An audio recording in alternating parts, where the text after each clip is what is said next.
Kindness is often seen as a virtue, one of the highest, in fact. We are taught from childhood that being kind, patient, and understanding will lead to positive outcomes. That if we just extend enough grace, if we offer enough compassion, even the most difficult individuals will come around. But this assumption, while generally true in a well-functioning world, collapses when applied to narcissists. Because narcissists do not perceive kindness the way a healthy person does. They do not see it as something to be valued or reciprocated. They see it as an opportunity, an exploitable weakness that they can use to their advantage. And that is where the entire dynamic shifts. You see, a narcissist operates in a world governed by power and control. Every interaction is a transaction, a means to secure dominance over the people around them. They do not engage with others in good faith. They engage with one goal in mind, to elevate themselves at your expense. And what's the easiest way to gain control over someone? By manipulating their natural tendencies, their moral compass, their desire to be a good person. That's where kindness comes in. When you offer kindness to a narcissist, you are not engaging with someone who will appreciate it or recognize it for what it is. You are engaging with someone who sees kindness as leverage. It is, in their mind, an indication that they can push further, that they can extract more from you without consequence. Your patience signals to them that they can mistreat you and still be met with understanding. Your empathy tells them that they can weave a sob story, paint themselves as the victim, and you will rush in to comfort them, to fix things, to excuse their behavior. They see your willingness to forgive as permission to continue their games, to push the limits of what they can get away with. And this is where it becomes truly insidious. Because the more kind you are, the more you reinforce their belief that they are entitled to your kindness. They begin to see it not as a gift, but as a given. And once something becomes an expectation, once they feel they deserve your unwavering patience and understanding, they will treat you with even less regard. They will push boundaries, they will demand more, and when you finally reach your limit, they will weaponize your own kindness against you. How do they do this? By playing the victim, by reminding you of all the times you have been there for them before and implying explicitly or subtly that you are now abandoning them. They will frame your attempt to set boundaries as cruelty, your exhaustion as selfishness. You've always been there for me before, they will say. What changed? Why are you being like this? And suddenly you feel guilty. You feel as though you are the one in the wrong, as though your self-preservation is an act of betrayal. But here's what you have to understand. A narcissist's perception of reality is not the same as yours. In their mind, relationships are not built on mutual respect, on give and take. They are built on control. And they maintain that control by keeping you in a position where you feel obligated to be kind, where you feel that if you stop giving, you are somehow failing, not them, but yourself. They make you question your own moral compass, make you wonder if setting boundaries means you are being unkind, when in reality, it is the only thing keeping you from being consumed entirely. And this is why kindness, when misapplied, becomes a trap, a dangerous self-perpetuating cycle that keeps you tethered to someone who will never truly appreciate you, who will never treat you with the same generosity of spirit that you extend to them.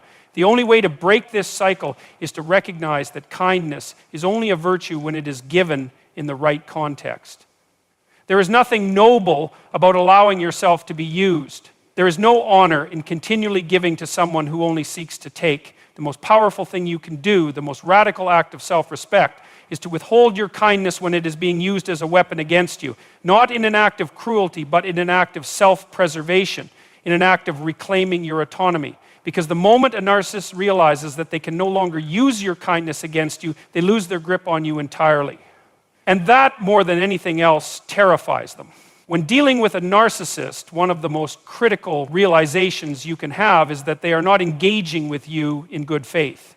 This is a difficult concept for many people to accept, especially those who are naturally empathetic or who believe that with enough patience, understanding, and kindness, even the most difficult individuals can be reached. But the truth is, a narcissist is not looking for resolution. They are not interested in fairness, mutual respect, or emotional depth. They are interested in control. Now here's the problem. If you approach interactions with a narcissist assuming they think like you do, you will fall into a trap. You will believe that if you just explain yourself well enough, if you just show them how much you care, if you just help them see the impact of their actions, they will finally come around. They will understand. They will change. But this assumption rests on the belief that they are capable of true self-reflection, that they want to repair the damage they cause. And this is where people make the biggest mistake. Because a narcissist doesn't seek connection, they seek advantage. So what happens when you continue being kind in the face of manipulation? You reinforce their behavior. You teach them that their tactics are effective. If they throw a tantrum and you respond with patience, they learn that outbursts get them what they want. If they sulk and you try to comfort them, they learn that self-pity is a tool. If they lash out and you focus on resolving the conflict rather than holding them accountable, they learn that they can act without consequences. In every scenario, kindness, when given unconditionally, becomes fuel for their manipulations. You may notice something else. The more understanding you are, the worse they treat you. Why? Because in their mind, your willingness to absorb their behavior signals that they are in control. Narcissists thrive on dominance, and they achieve it by pushing past boundaries, testing limits, and watching to see how much they can get away with. And every time you extend kindness in response to their cruelty, you give them permission to escalate. They do not see your patience as a virtue, they see it as proof of their superiority. At a deeper level, this dynamic reveals something crucial. A narcissist does not respect kindness. In fact, they see it as weakness. They operate in a world governed by power, and in their mind, those who are truly strong do not concern themselves with things like fairness or emotional responsibility. They see themselves as predators, as the ones who dictate the terms of every relationship, and they see you, the one offering kindness, as prey. But here's where things get really interesting. The moment you stop responding with kindness, the moment you stop playing by their rules, the entire game changes. Because while narcissists believe kindness is weakness, they also depend on it. They rely on your good nature, on your desire to be the bigger person, to keep you engaged in their cycle. The moment you remove that, they are left exposed. What happens when they throw a tantrum and you don't react?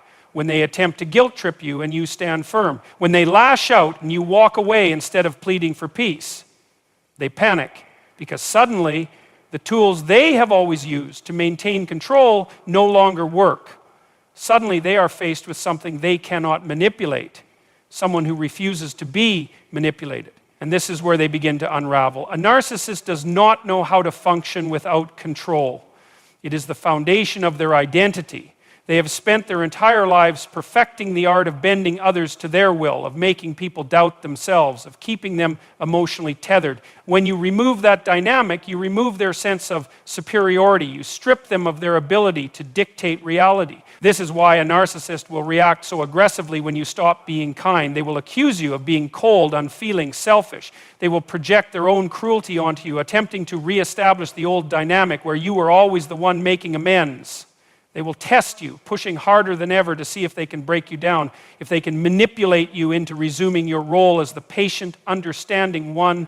But if you hold firm, if you refuse to engage, refuse to explain, refuse to apologize for protecting yourself, something incredible happens. They lose their grip. They lose their ability to define your reality. And once they realize that you are no longer susceptible to their tactics, they are forced to confront the one thing they fear most, their own insignificance.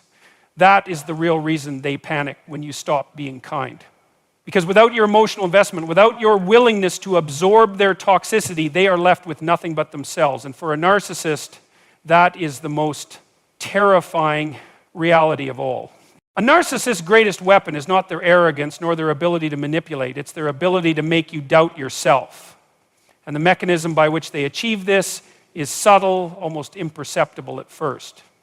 It begins with small shifts in reality, with minor contradictions, with tiny but consistent efforts to undermine your confidence in your own perceptions.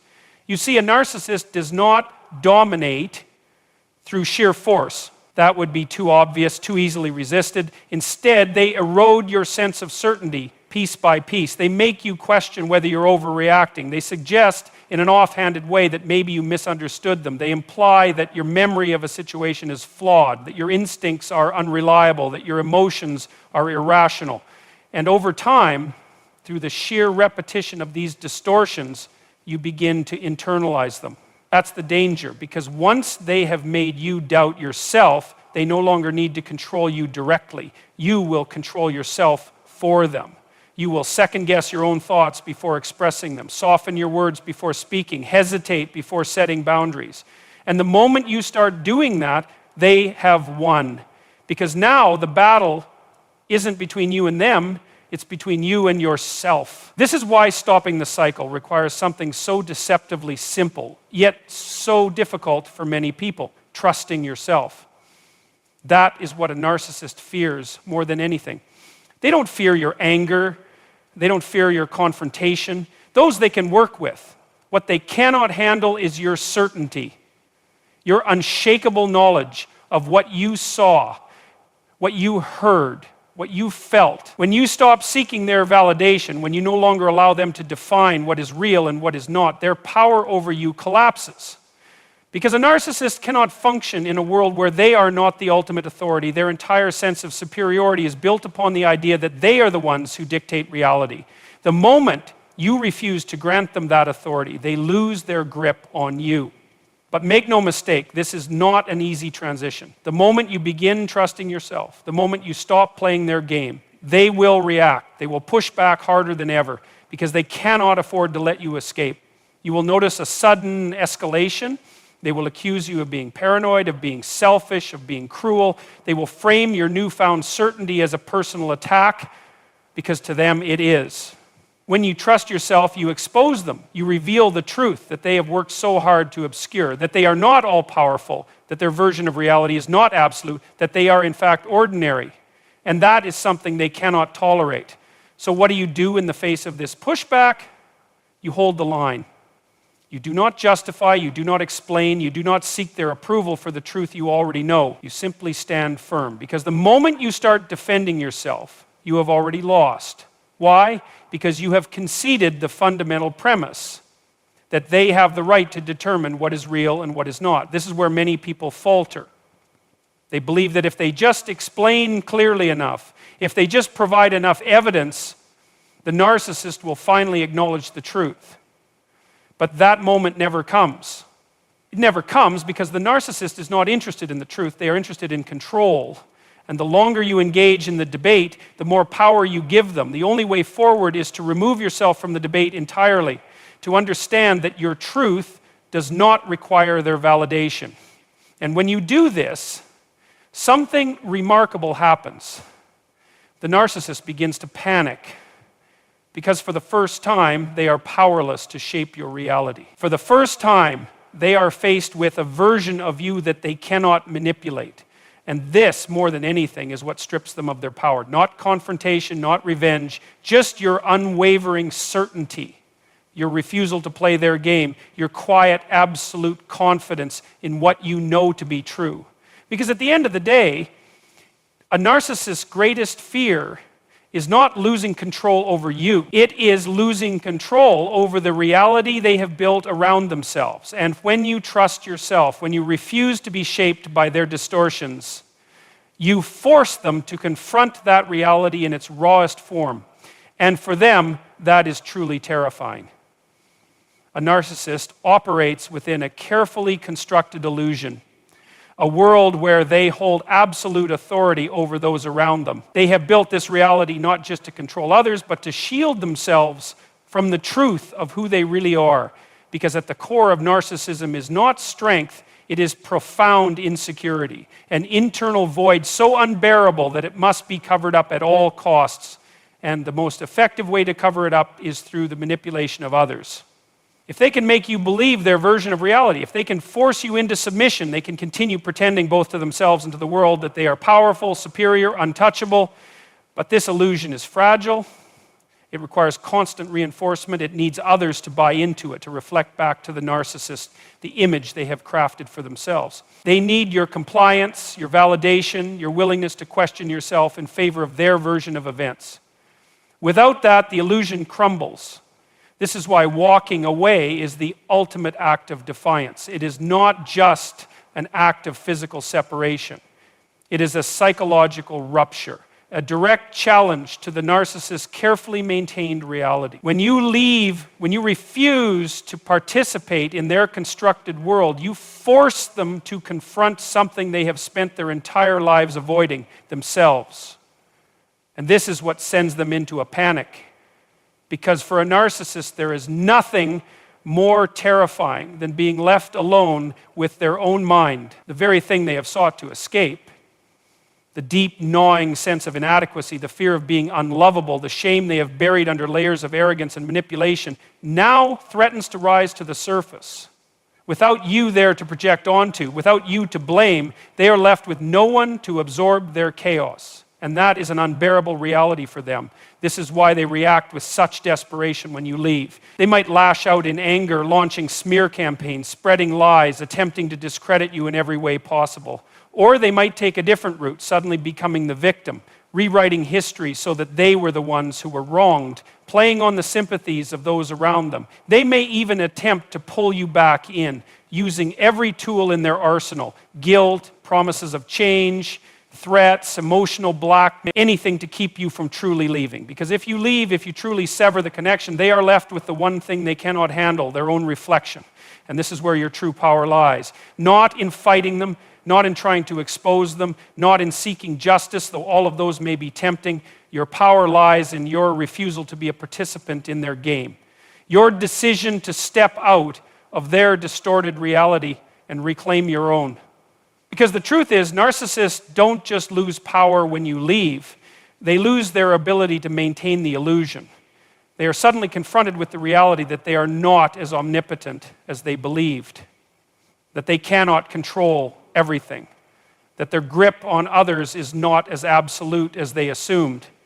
And this realization, this forced reckoning, is something they will do anything to avoid. But that is no longer your concern. Your concern is yourself, your healing, your future. And the moment you realize that, the moment you shift your focus away from them and onto your own life, you break the final chain of their control. Because the greatest victory over a narcissist is not destroying them. It is refusing to be destroyed by them. A narcissist operates within a carefully constructed illusion, a world where they hold absolute authority over those around them. They have built this reality not just to control others, but to shield themselves from the truth of who they really are.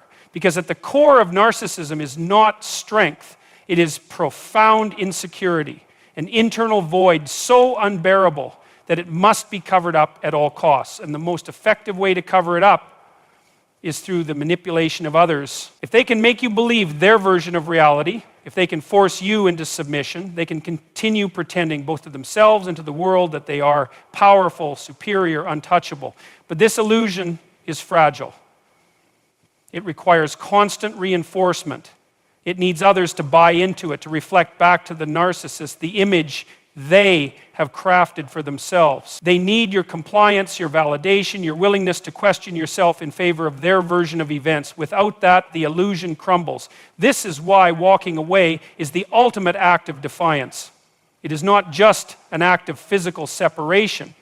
It is a psychological rupture, a direct challenge to the narcissist's carefully maintained reality. When you leave, when you refuse to participate in their constructed world, you force them to confront something they have spent their entire lives avoiding, themselves. And this is what sends them into a panic. Because for a narcissist, there is nothing more terrifying than being left alone with their own mind, the very thing they have sought to escape, the deep, gnawing sense of inadequacy, the fear of being unlovable, the shame they have buried under layers of arrogance and manipulation, now threatens to rise to the surface. Without you there to project onto, without you to blame, they are left with no one to absorb their chaos, and that is an unbearable reality for them. This is why they react with such desperation when you leave. They might lash out in anger, launching smear campaigns, spreading lies, attempting to discredit you in every way possible. Or they might take a different route, suddenly becoming the victim, rewriting history so that they were the ones who were wronged, playing on the sympathies of those around them. They may even attempt to pull you back in, using every tool in their arsenal: guilt, promises of change, threats, emotional blackmail, anything to keep you from truly leaving. Because if you leave, if you truly sever the connection, they are left with the one thing they cannot handle, their own reflection. And this is where your true power lies.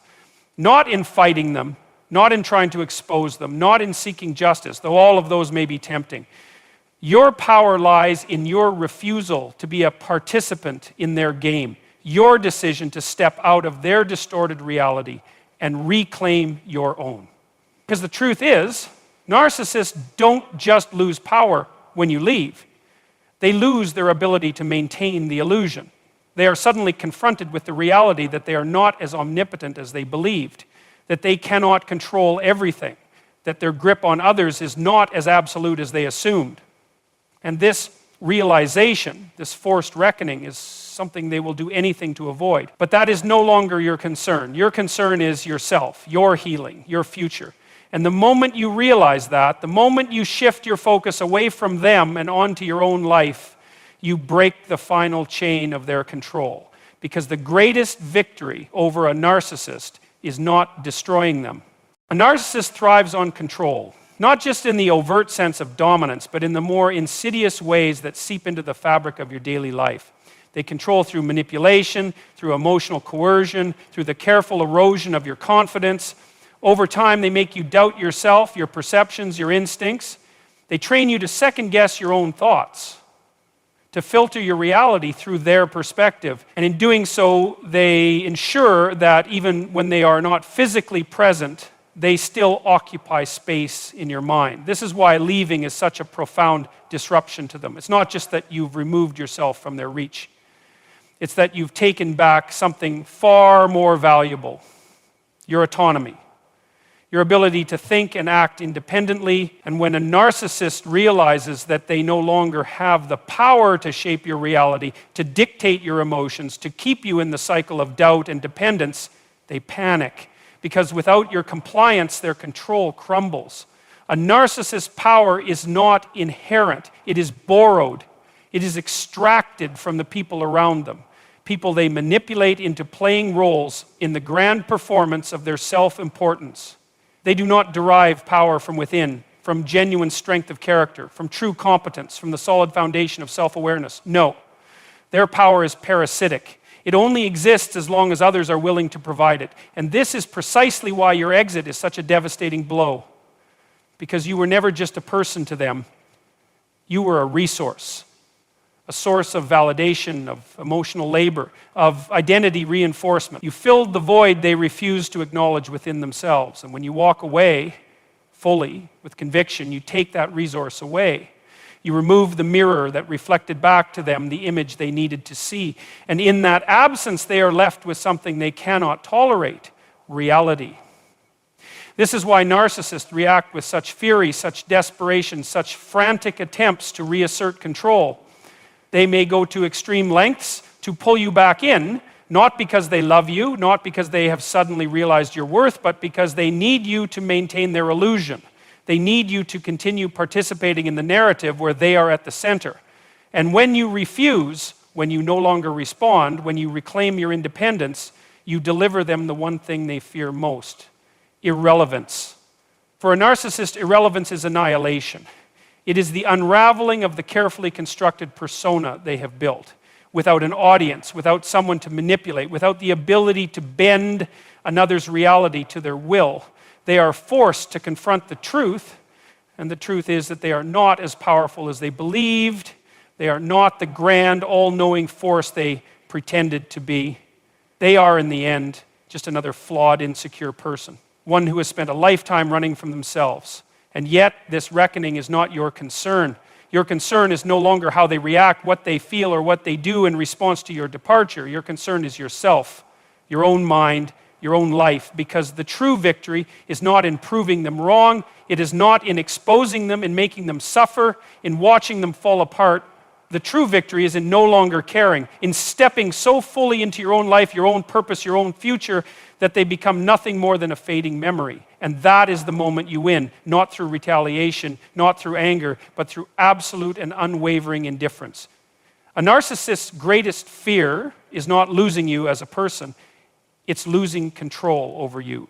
And when you finally leave, when you make that decisive break, something profound happens. You cease to be a pawn in their carefully constructed game. You remove yourself from the role they assigned you, from the cycle of manipulation, from the endless tug of war where they dictate the rules and change them as they please. And in doing so, you do something far more powerful than confrontation, far more disruptive than revenge. You force them to face themselves. You have to understand something fundamental about narcissists. They are not built on a foundation of self-awareness or strength. Quite the opposite. Their entire psychological structure is a fragile defensive facade, one designed to protect them from a reality they cannot bear to acknowledge. This reality, of course, is their own deep-rooted insecurity, their own inadequacy, their own lack of real substance. And so, rather than engage with that truth, they spend their lives constructing elaborate illusions. Illusions in which they are always right, always superior, always in control. But these illusions require constant maintenance. They cannot exist in a vacuum. They need validation, reinforcement, compliance. They need others to believe in the story, to play their designated roles, to keep the facade intact. And when you walk away permanently, you shatter that structure. You take with you the validation they so desperately need. You remove a key piece of the puzzle that allows them to maintain their delusion. And without that, cracks begin to form. This is why a narcissist panics when you finally leave. It's not just about the loss of control in the moment. It's about what that loss signifies. It is evidence that they are not as powerful as they believed. It is proof that their influence is not absolute, that their carefully crafted narrative is not as airtight as they convinced themselves it was. And that realization is devastating, because for a narcissist, control is everything. It is their only means of psychological survival. They do not possess the internal resilience to regulate their own emotions, to sit with discomfort, to reflect honestly on their failures. They require external sources, people, situations, dynamics, to sustain the illusion that they are in control, that they are important, that they matter in the way they need to believe they do. When that is taken away, they are left with a void they do not know how to fill. And here's where the real unraveling begins. In their desperation to regain control, they may lash out. They may attempt to pull you back in with grand promises, manipulative tactics, or even threats. They may turn to new sources of validation, seeking out someone else to step into your place to resume the role you have abandoned. They may engage in smear campaigns, rewriting the narrative so that they are the victim and you are the villain. But all of this is merely a frantic attempt to avoid the inevitable. Because at some point, whether it happens quickly or over time, they will be left alone with the truth. And that truth is unbearable. The realization that they are not the omnipotent force they pretended to be, that they do not have the power to bend reality to their will, that they can, in fact, be abandoned, discarded, left behind. It is an existential crisis. It is the moment where the mask begins to slip, where they can no longer ignore the emptiness that lies beneath. But this is not your concern. Your journey does not involve witnessing their downfall, ensuring their suffering, or seeking retribution. Your journey is about stepping so fully into your own life, your own autonomy, your own sense of self, that their existence no longer holds weight. Because the greatest power you hold is not in how much you hurt them, how much you expose them, or how much they miss you. The greatest power is in how little they matter. The moment they become irrelevant to your future, to your emotions, to your daily existence, that is the moment you have truly won. And that is the moment they truly lose.